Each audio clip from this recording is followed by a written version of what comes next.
Salve, tentang Martin Luther ya. Ada mitos dan ada fakta. Mitosnya seperti ini.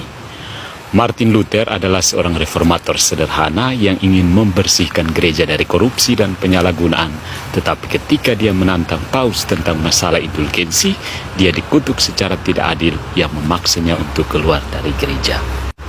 Sekarang kisah nyata, narasi ini salah.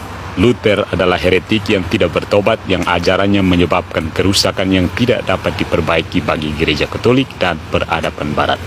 Ketika Paus Leo ke-10 memerintah pada tahun 1513 sampai 1521, menyadari bahaya dari ajaran Luther, dia dengan keras dan sabar mendesak pertobatannya.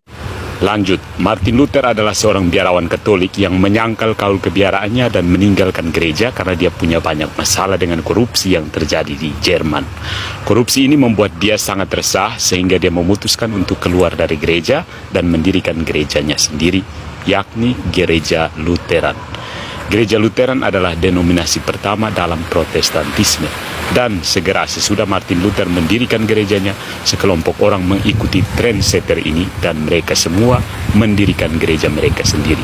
Ini yang dikenal sebagai Reformasi Protestan.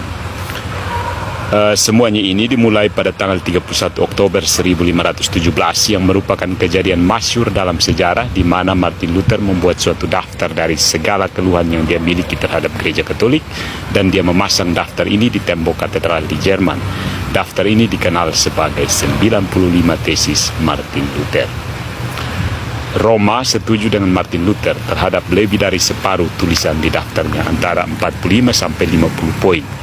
Gereja Katolik setuju dengan Martin Luther dan bahwa dia benar dan banyak darinya berhubungan dengan korupsi yang terjadi di dalam gereja di Jerman. Dan ketika Roma tahu tentang hal-hal korup yang terjadi dalam gereja, mereka segera ke Jerman. Dan apa yang mereka lakukan? Mereka mendisiplinkan uskup dan para imam pelaku korupsi yang hampir semuanya tentang penjualan indulgensi. Jadi, Martin Luther benar bahwa gereja memang korup di Jerman dan bahwa mereka seharusnya tidak menjual indulgensi. Tapi sayangnya ini tidak cukup bagi Martin Luther. Dia menginginkan lebih. Gereja sudah mengakui sebagian dari daftar kesalahan yang dibuatnya, tapi dia sebenarnya salah dalam separuh bagian lain. Tapi Martin Luther tidak mau mendengarkan dan dia memutuskan untuk keluar dari gereja, meninggalkan imamatnya dan segera mendirikan gerejanya sendiri. Dia mengumpulkan pengikut di Jerman. Apa yang dilakukannya? Demi mendukung teologinya, Luther menganggap Deuterokanonika sebagai apokrifa yang akhirnya kemudian dibuang dari kitab suci.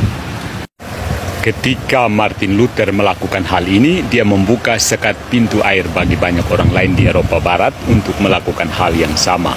Ketika Martin Luther keluar dari gereja, alasan utama melakukannya adalah bahwa gereja tidak lagi setia kepada kitab suci, bahwa gereja tidak lagi menjaga kebenaran kitab suci.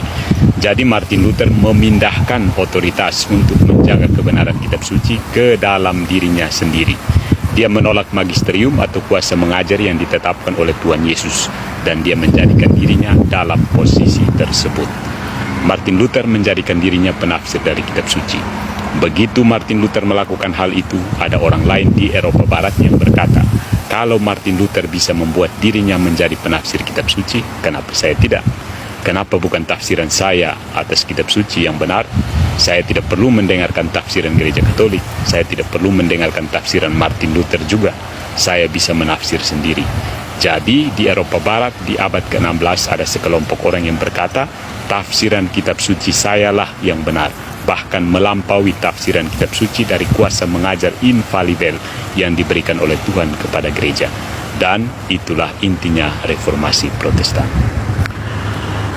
Martin Luther meninggal tahun 1546. Menjelang kematiannya dia menyesali tindakan yang sudah dilakukannya sebab dia mengira bahwa begitu dia keluar dari gereja, semua orang lain yang punya masalah dengan gereja akan mengikuti dia. Tapi bukan itu yang terjadi. Orang lain keluar dari gereja Katolik dan memulai denominasi mereka sendiri dan juga tidak sependapat dengan Martin Luther. Di Jerman, Swiss, Prancis ada orang yang percaya bahwa mereka memiliki pemahaman yang benar tentang kitab suci.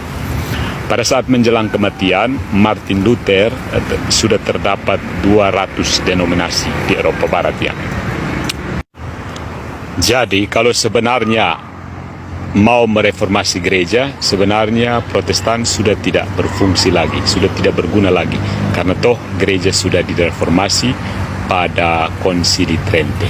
Yang terjadi selanjutnya hanyalah perkembangan heresi dari Martin Luther.